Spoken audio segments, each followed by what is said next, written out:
Hey guys, Joe here. Thanks for checking out another video on the channel. For those of you that haven't been following along, since last week I've been asking my buddies down at Liberty Arms in Harrisonburg, Virginia, Google them, can't link them. I said, hey man, I want to do these like blind grab bag kind of things. I want you to pick out some guns, don't tell me what they are, bring them to me, and I'll do reviews on them. It kind of makes it a little more exciting for me because I don't have to think about what I want to film, and it also allows me to just get stuff that I might not think about taking a look at. Two of the guns we're going to look at are guns like that, including this one and one other one. So if you want to check out Liberty Arms, Google them. I can't link them. They're down in Harrisonburg, Virginia. Tell them I sent you. If you like any of the guns you see in these videos, just tell them I sent you and they will hook you up. Also, since I'm doing batch filming, a lot of these videos are going up under the members only tab. Benefit to being a member is you get early access to my videos. Extra buck a month, couple of bucks a month, whatever you want to do to support the channel, and you get early access to all the videos, as well as you're going to help me buy stuff like this for the channel. So, e-bagging out of the way, let's talk about what's in this blue box. For those of you that don't know, Berretta prints their boxes upside down, but Berretta is the longest running firearms manufacturer in the world. They also make some pretty cool stuff. This gun was a bit of a dud, kind of. It didn't do what they wanted it to do, but it did extremely well for what it is. And that is a Berretta PX4 Storm in 9mm. And what makes it different is, first, the design. It's kind of cool, but not everybody likes it. But also, it has a rotating barrel, which is a completely different design from what most of us know and use today. However, it's actually a very old design that Berretta got to function quite well. The PX4 Storm was designed in conjunction with the CX4 Storm, which is a carbine, PX4 pistol, CX4 rifle. But they both took the same mags. They were available in 9, 40, and 45. If there's another caliber, somebody put it down below, but I believe it was those three. And with the rotating bolt, these were actually known to be quite accurate. However, when you look at it, the design is a little bit too futuristic, even from when they came from. They were produced all the way up, I believe, until 2022, 2023. I think you can still get them new. But this one looks to be from 2021 based on that marking on the rear of the slide. I like the overall look of the PX4 Storm.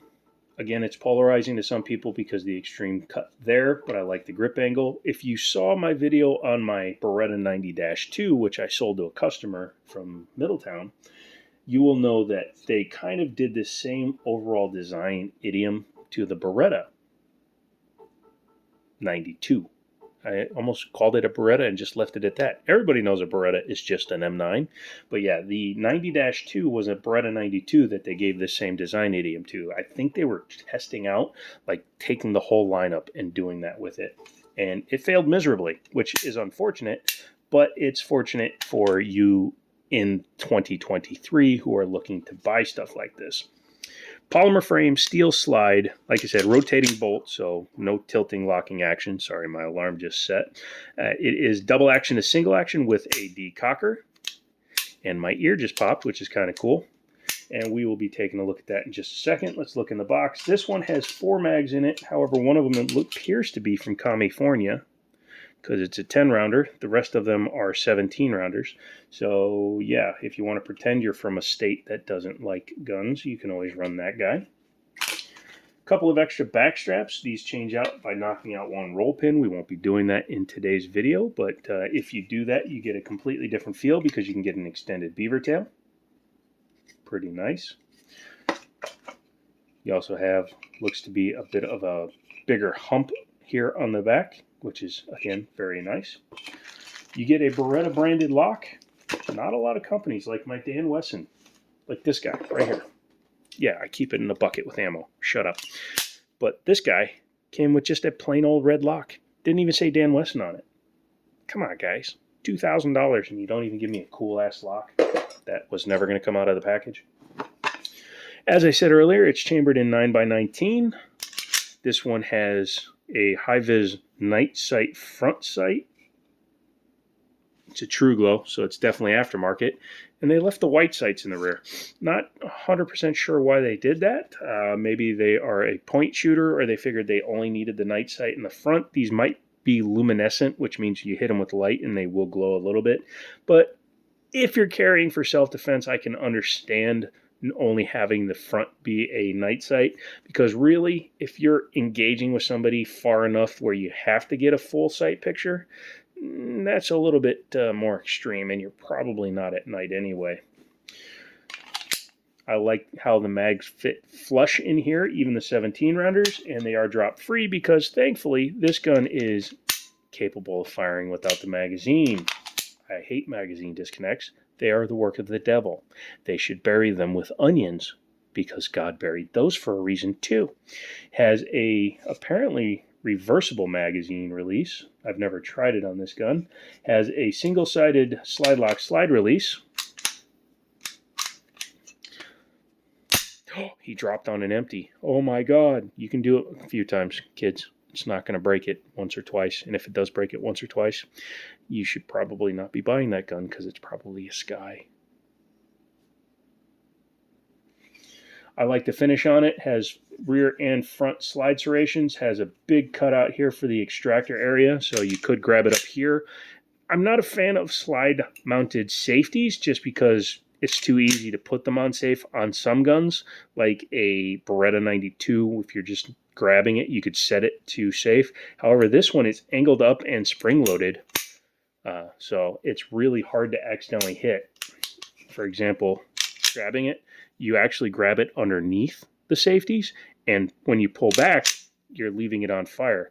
I actually like that. I wish the Berettas, the 92, sorry, I keep saying Berettas as if it's one type of gun, but I wish the Beretta 92 had that same style, although I actually wish they were all like the Performance and the XI, where they have frame-mounted safeties.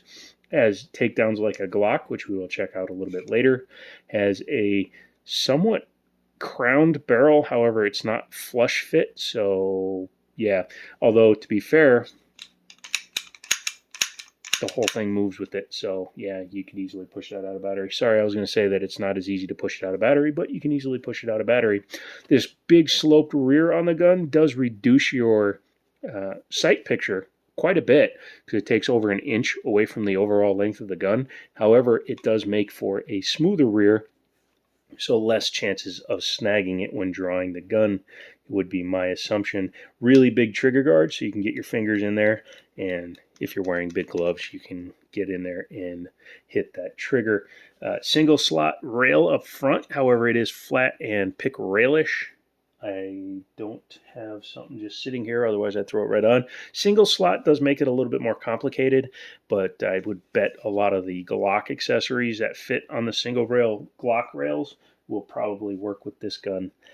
Yeah, let's talk about the trigger pull on this guy. So we'll start in double action.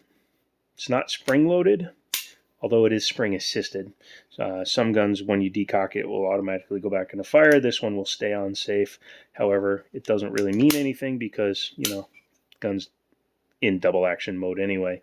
So you pull really heavy, no real take up, just a little bit of junk, and then first wall. Then you pull all the way through. You can see that's a half cock. If you want to do that, it reduces the pull by about half. Let's move this out of the way so you can see my finger. And then you just pull the rest of the way through. Very heavy pull. This is probably a 9.5 to 10 pound trigger. Looking at it to see if it's a Massachusetts gun. Nope, it's not. It's just a heavy double action. But once you have done that and cycled the gun, right, so you're in for your next shot, you'll see the trigger is way farther back. Actually has a very light take up, about the same amount of junk. There's your wall, and then brakes. It's probably about a 5.5 pound trigger in single action, but it's a very crisp one. The reset, you can definitely feel it. You can definitely hear it. However, you feel the reset. However, you can't stop on the reset. That's a weird thing to say, but yeah, you feel it, but it's like it resets and then you still got to pull back. So even if you are stopping on the wall, the reset goes past the wall and then you have to drag back. It's hard to explain on paper, but that's what it feels like. What do you say we take the top off of it? Okay. go ahead and make sure that it's empty. I'm going to lock it back, and then we're going to take down your tabs. I don't think you actually have to lock it all the way back, but I do it anyways. And then you can just pull it off. I don't know why I pulled the trigger either. It's hammer fired. But this is a rotating bolt. First, we'll take out the guide rod. Kind of looks a little bit similar to the guide rod or the dropping block that fits underneath the barrel of a 92 with a giant-ass plug there for locking that in. And then the barrel, you would just tilt it out, although you do have to rotate it, I believe. There you go. So yeah, unlike a short action recoil, it's been fired recently, this thing does not actually have a lock block like those have. This thing actually has the rotating bolt. So as you can see, it uses a cam to rotate the barrel, which unlocks it. That locks up against the inside of the slide. So when it unlocks, it allows the gun to eject the spent shell and chamber a new round. These were available with suppressor ready, and I would believe since it's not tilting in any way, I think you would need the fixed position one. Looking in here, it does have a drop safety or firing pin block, and when you put it on safe, you can see that it actually rotates the firing pin out of the way, which is why it's not so dangerous to drop the hammer on one when it's decocked. Sorry, I was just looking at the build in there. Looks like it has a separate style breech block that's actually pressed into the slide there. Looking at the frame, it's a very traditional style hammer-fired frame. Set the hammer back. You can see that it is a trigger bar just like a Berretta 92, so you would pull that and it would then release your hammer. But being double action, to single action, you do have the ability to pre-cock it, locking block up front. They are metal rails. They're just kind of thin. Not a huge fan of that, but it is what it is. Not a chassis system since the serial number is embedded in the frame. But overall, yeah, pretty cool. You can actually see it when we put it back together here.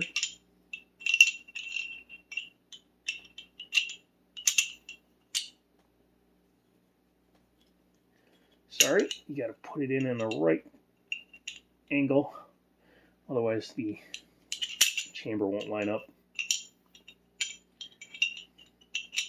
There you go. Come on, Betty. You think he hasn't done it on camera before? Well, it's because he hasn't. Well, he's a gooby dooby. Yeah, he's a bit of a gooby dooby. Is he a good gooby dooby? Nah, he's an okay gooby dooby. Oh my goodness. There we go. Oh my gosh. I'll be right back. And of course, as soon as I hit the pause button, I get it lined back up because, you know, why wouldn't we? So then you got to put your guide rod back in there. Come forward until the grooves lock in on the bottom there. Then take your frame and your slide. Make sure everything is lining up. There you go. Come back. Just like a Glock, it will automatically lock in on the tabs. So yeah, pretty interesting gun. Pretty interesting operating system. And I bet it's probably pretty damn accurate.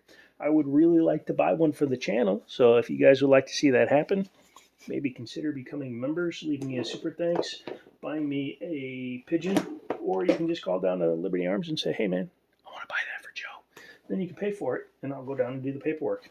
I have no idea what I did with the other magazine. It's 1 o'clock in the morning when I'm filming this, so what can you do? So yeah, that's it. That is the Berretta PX4 Storm. Beautiful gun, really cool. They go for about $400 used, so keep that in mind as you're shopping.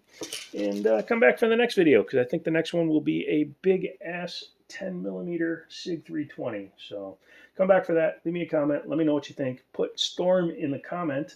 And as always, I'll talk to you later.